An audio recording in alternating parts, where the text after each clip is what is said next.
하나님의 말씀이 영혼의 양식이라면 기도는 영혼의 보급입니다. 하루의 시작을 말씀과 기도로 연다면 우리의 영혼은 날로 건강해질 것입니다. 오늘은 열왕기상 8장 10절과 11절의 말씀을 묵상하여 우리의 영혼을 살찌우고 기도로 하루를 시작함으로 활력을 얻고자 합니다. 제사장이 성소에서 나올 때에 구름이 여호와의 성전에 가득하매 제사장이 그 구름으로 말미암아 능히 서서 섬기지 못하였으니 이는 여호와의 영광이 여호와의 성전에 가득함이었더라. 솔로몬의 성전이 7년 만에 완공되었습니다. 이 성전이 완공되기까지 솔로몬의 수고만 있었던 것은 아닙니다. 하나님께서 다윗에게 성전 건축을 허락하지 않으셨을 때 그는 성전 건축에 필요한 모든 것들을 풍족히 준비해 두었습니다. 아버지 다윗의 세심한 배려 덕분에 솔로몬은 부족함 없이 화려한 성전을 건축할 수 있었던 것입니다. 생각해보면 이와 같은 대형 건축 공사는 솔로몬만이 할 수 있는 일은 아닙니다.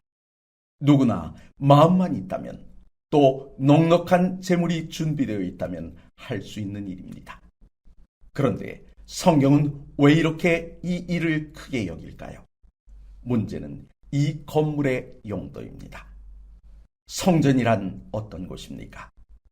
족장시대에는 가는 곳마다 돌로 제단을 쌓고 제사를 지낸 그 자리가 곧 성전이었습니다. 하지만 민족시대에 들어서면서 광야에서 모세를 통해 성소를 지으라고 명하심으로 그곳에서만 예배하게 되었습니다. 성소란 하나님께서 이스라엘 백성들 가운데 거하기 위해 지으라고 하신 하나님의 처소이며 우리가 하나님을 만날 수 있는 장소입니다. 첫 성소는 가나안을 향해 이동하던 중이었기에 옮겨다니기 수월하도록 천막으로 만들게 하셨습니다. 그런데 솔로몬의 시대에 와서 그 천막 성소가 건축된 건물 성소로 바뀌게 된 것입니다. 그렇다면 솔로몬이 지은 성전은 하나님께서 거할 만한 집이 되었을까요? 본문의 내용을 살펴보십시오. 제사장들이 성소에서 나올 때에 구름이 전에 가득하여 제사장들이 서서 섬기지 못했다 본문에 기록되어 있습니다. 성전에 가득한 구름을 11절 하단에서는 여호와의 영광이라고 설명합니다. 성경을 보면 구름이나 안개, 연기는 하나님의 임재의 상징이요 영광이 나타난 증거입니다.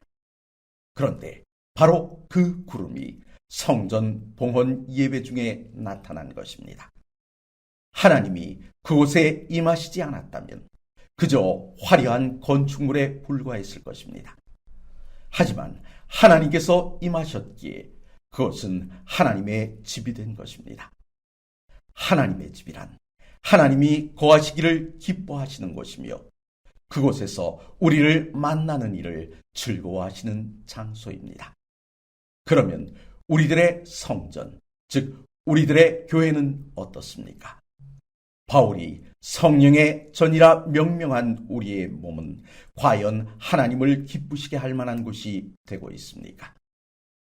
말씀과 기도로 하루를 시작하려 하시는 성도 여러분, 이 시대에 가장 필요한 것이 있다면 그것은 하나님께서 우리와 함께 하심을 확인하는 것입니다.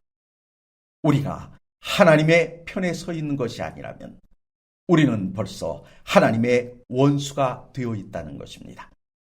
이 시간 마음을 청결하게 하고 하나님께서 내 마음속에 임하여 주시도록 기도하심으로 하나님의 편에 영원히 서게 되시는 귀한 아침이 되시기를 간절히 바랍니다.